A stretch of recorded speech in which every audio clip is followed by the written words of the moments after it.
কত বড় মুত্তাকি ছিলেন সাইয়েদনা ওমর ফারুক। মদিনার সমাজে কয়জন মুনাফিক ছিল বিশ্বনবী ছাড়া কেউ বলতে পারতেন না। বিশ্বনবী কোন সাহাবীকে মুনাফিকদের লিস্ট দিয়ে যান নাই, একজন সাহাবী ছাড়া। দেখি কেউ বলতে পারেন কিনা ওই সাহাবীর নাম কি? নাম হুযায়ফা ইবনুল ইয়ামান রাদিয়াল্লাহু তাআলা আনহু। ওনাকে বলা হতো সাহিবু সিররি রাসূলিল্লাহ, আল্লাহ রাসূল সাল্লাল্লাহু আলাইহি ওয়াসাল্লামের গোপন তথ্যের ধারক বাহক। সুবহানাল্লাহ পড়বেন না? বিশ্বনবী ইন্তেকালের আগে মদিনার সমাজে মোট কয়জন মুনাফিক আছে এই তথ্য আবু বকরকে বলেন নাই, ওমর রাদিয়াল্লাহু তাআলা আনহুকে বলেন নাই, উসমান রাদিয়াল্লাহু তাআলা আনহু, আলী রাদিয়াল্লাহু তাআলা আনহু, আশারাতুল মুবাশশিরিনা বিল জান্নাহ কোন সাহাবীকে বলেন নাই। শুধুমাত্র কেবলমাত্র একমাত্র হুযায়ফা ইবনুল ইয়ামান রাদিয়াল্লাহু তাআলা আনহুর কাছে মুনাফিকদের লিস্টে বিশ্বনবী দিয়ে গিয়েছেন। সুবহানাল্লাহ পড়েন। মদিনায় কারা কারা মুনাফিক কেউ জানতো না হুযায়ফা ছাড়া। কে ছাড়া? নামটা আজকে মুখস্থ করেন, যাতে অন্য কোনো ওয়াজে কেউ জিজ্ঞেস করলে বলতে পারেন। মুনাফিকদের লিস্ট যে সাহাবীর কাছে বিশ্বনবী দিয়ে গিয়েছিলেন, সাহাবীর নাম কি? নাম নামটা কেমন লাগে? ভাল লাগে? অনেকে আমারে জিজ্ঞেস করে, হুজুর আমার ছেলে হবে আগামী মাসে, একটা নাম দেন। নাম দিয়ে দিলাম হুযায়ফা। যাদের হবে ছেলে, এলাকায় যাদের নেক্সট কয়েক মাসে ছেলে হবে, খালি হুযায়ফা চলবে। কি চলবে? ভাল লাগে? নামটা ভাল লাগে? রাইখেন, অনেক সুন্দর নাম। উনি জানতেন মুনাফিক কারা। দেখেন ওমরে ফারুকের তাকওয়ার লেভেলটা কত হাই। ওমরে ফারুক একদিন হুযায়ফা রাদিয়াল্লাহু তাআলা আনহুর কাছে গেলেন, যে বললেন, হুযায়ফা, বিশ্বনবী ইন্তেকালের আগে মুনাফিকদের নামের লিস্টটা কারো কাছে দেয় নাই, আমার জানা নাই, সাইয়েদনা আবু বকরের জানা নাই, কোন সাহাবীর জানা নাই, তুমি ছাড়া। আমি তোমার কাছে জানতে চাই, আমি ওমরের নামটা ওই মুনাফিকদের খাতায় আছে কিনা আমার একটু বলো। আমার ওমরের নামটা ওই মুনাফিকদের লিস্টিতে একটু আছে কিনা, নামটা একটু বলো। যদি থাকে আমি ভালো হয়ে যাব, আমি নেফাকি দূর করে পাক্কা মুমিন হতে চাই। আমার নাম যদি মুনাফিকের লিস্টে থাকে আমি তো শেষ। হুযায়ফা চোখের পানি ছেড়ে দিয়ে বলে, আমিরুল মুমিনিন, কেমন প্রশ্ন করলেন আপনি? আপনি বিশ্বনবীর শ্বশুর, এই উম্মতে আপনার পজিশন 3 নাম্বার। আপনারে মুনাফিকরা ভয় পায়, শয়তান আপনারে ভয় পায়।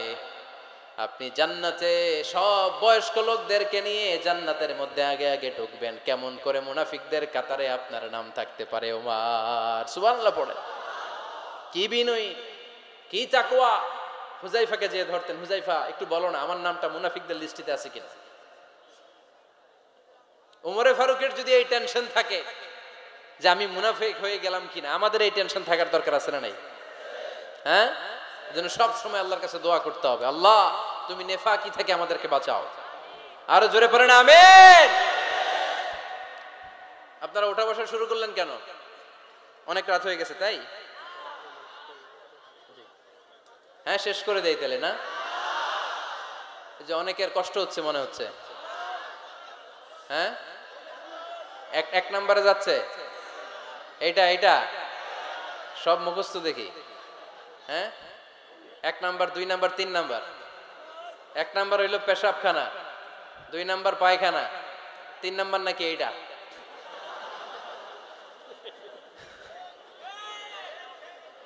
আছে না নাই? না। সিগারেট কোন মুসলমান খেতে পারে? সিগারেট হয় টোবাকো প্ল্যান্টস থেকে, তামাক পাতা। ফরিদপুরে চাষ হয় নাকি? হয়। কোন থানায় হয় বেশি? হ্যাঁ, তামাক ক্ষেত যারা দেখছেন, কোনো বেড়া লাগানো লাগে? কারণ ছাগলেও মুখ দেয় না।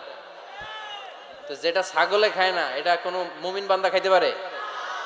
তো খান কেন এগুলো, পচা জিনিস? হ্যাঁ, এই পৃথিবীতে বিড়ি আর সিগারেটই একমাত্র খানা যেটা টয়লেটে ঢুকে খাওয়া যায়, তাই না?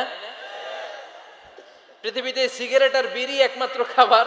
রাগ করবেন না, যারা খান রাগ করেন না। আবার একটু কমন সেন্সটা কাজে লাগানোর জন্য, চিন্তার জন্য বলতেছি।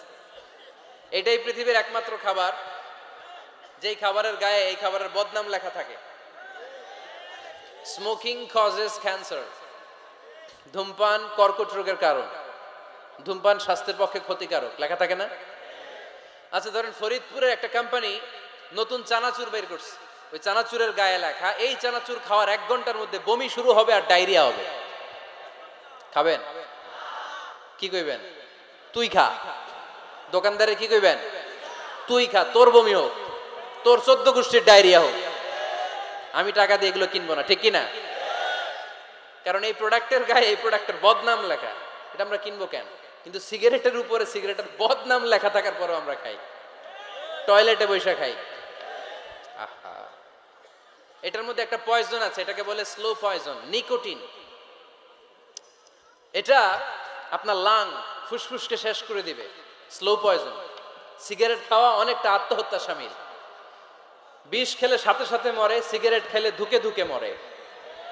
আর সিগারেট থেকে হিরোইন, গাঁজা, ফেন্সিডিল, ইয়াবা, ম্যারিজুয়ানার পথে মানুষ পথ বাড়ায়, পা বাড়ায়, তাই না? এগুলো খাবেন না।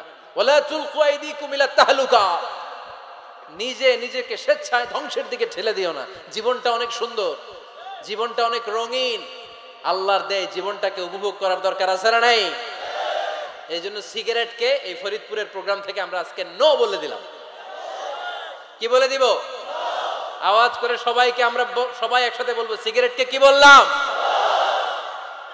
মনে থাকবে না? মাহফিলের প্যান্ডেল থেকে বাইর হয়ে আবার ইয়েস, হ্যাঁ না, ইয়েস করা যাবে না। সিগারেটকে কি বললাম? নো। ওমরে ফারুক রাদিয়াল্লাহু তাআলা আনহু, আমাদের সুপার হিরো, আমাদের সবাই বলেন আমাদের, উনি কত বড় সুপার হিরো শুনেন। উনি জুমার খুতবা দিচ্ছেন। কি দিচ্ছেন? মসজিদে নববীতে। খুতবার মাঝখানে হঠাৎ বললেন, ইয়া সারিয়াতাল জাবাল, ইয়া সারিয়াত ইবনে জানিমিল জাবাল। এই কথা বলেই আবার খুতবা দিতে শুরু করলেন। ওনার এই ইয়া সারিয়াত ইবনে জানিমিল জাবালের সাথে আগের কথারও কোনো মিল নাই, পরের কথারও কোনো মিল নাই। জুমার নামাজের পর মুসল্লি সাহাবারা ধরলেন, বললেন, ইয়া আমিরাল মুমিনিন, খুতবার মাঝখানে হঠাৎ করে ইয়া সারিয়াত ইবনে জালিমিল জাবাল বলে আপনি চিৎকার করলেন কেন? আপনার এই বাক্যের সাথে আপনার খুতবার আগের বাক্যের কোনো মিল নাই, আপনার খুতবার পরের বাক্যেরও কোনো মিল নাই। এই কথা আপনি কারে বললেন? কারে উদ্দেশ্য করে বললেন? এই কথার তাৎপর্য কি আমাদেরকে বুঝিয়ে বলেন। ওমরে ফারুক বললেন, আমি যখন খুতবা দিচ্ছি আমি দেখতে পেলাম ওই যে কয়েক মাস আগে আমি আমার মুসলিম সেনাবাহিনী পারস্যে আক্রমণের জন্য পাঠিয়েছি, বর্তমান ইরান, ইরানের ওই বিশাল এলাকাতে পারস্যে আমি আমার ব্যাটালিয়ন পাঠিয়েছি। আমি হঠাৎ করে দেখতে পেলাম আমার মুসলিম বাহিনীর সেনাপতি যুদ্ধের এক পর্যায়ে তার ডানে আছে উপত্যকা, বায়ে আছে পাহাড়, সে পাহাড়ি রাস্তা ছেড়ে দিয়ে উপত্যকার দিকে যেতে শুরু করেছে। আমি দেখতে পেলাম আমার মুসলিম বাহিনী যদি উপত্যকার দিকে ছুটে বেড়ায়, কাফির মুশরিকরা আমার মুসলিম বাহিনীকে কচুকাটা করে ফেলবে। তাই আমি এখান থেকে তাদেরকে কমান্ড দিয়ে বলেছি, ইয়া সারিয়াতাল জাবাল, উপত্যকার দিকে নয় পাহাড়ের দিকে যাও, তাহলেই তোমাদের বিজয় নিশ্চিত হয়ে যাবে। উপত্যকার দিকে যেও না, ইলাল জাবাল, ইলা সারিয়াতিল জাবাল, পাহাড়ের দিকে ছোট। সাহাবারা অবাক, ঘটনা কি? উনি বসে আছেন মদিনায় মসজিদে নববীর মিম্বারে দাঁড়িয়ে, উনি যদি ইয়া সারিয়াতাল জাবাল বলে, এটা কি ইরানে যাবে নাকি? ও মিয়া, তখনকার সময়ে বর্তমানের মতো মোবাইল ছিল নাকি? ইন্টারনেট ছিল নাকি? কিছু ছিল? খালি মুখে আমি যদি বলি ইয়া সারিয়াতাল জাবাল, এটা ইরানে যাবে? ইন্ডিয়ায় যাবে? ঢাকায় তো যাবে, ফরিদপুর শহরেই তো বসবে না, ঠিক কিনা? কিন্তু এটা আমিরুল মুমিনিন, বিশ্বাসী সাহাবারা বিশ্বাস করে নিল। কিছু মুনাফিক ছিল, এরা কয় না, ঝামেলাস, এটা তো সম্ভব না। এক কাজ করি, এই সেনাপতি যখন বিজয়ী বেশে মদিনায় ফিরে আসবে আর আমরা ধরবো। এরা দিন গুনতে লাগলো, এই সেনাপতি মুসলিম বাহিনী নিয়ে পারস্য জয় করে কবে ফিরে আসবে। এই মুনাফিকের দলগুলো কখনো সেনাবাহিনীকে অভ্যর্থনা জানাতে যেত না, কিন্তু এইবার সবার আগে মদিনার উপকণ্ঠে যে সেনাপতিদেরকে অভ্যর্থনা জানানোর জন্য ফুল নিয়ে রেডি, ফুল নিয়ে দাঁড়ায়। সেনাপতি ঢুকার সাথে সাথে ধরছে, এই সেনাপতি কোত্থেকে আসছে? কয় পারস্য জয় করে আসছে। কয় এমন এমন দিন, জুমার দিন দুপুর বেলা যুদ্ধের মাঝখানে আমিরুল মুমিনিনের কণ্ঠের কোনো কথাবার্তা শুনছো নাকি? সেনাপতি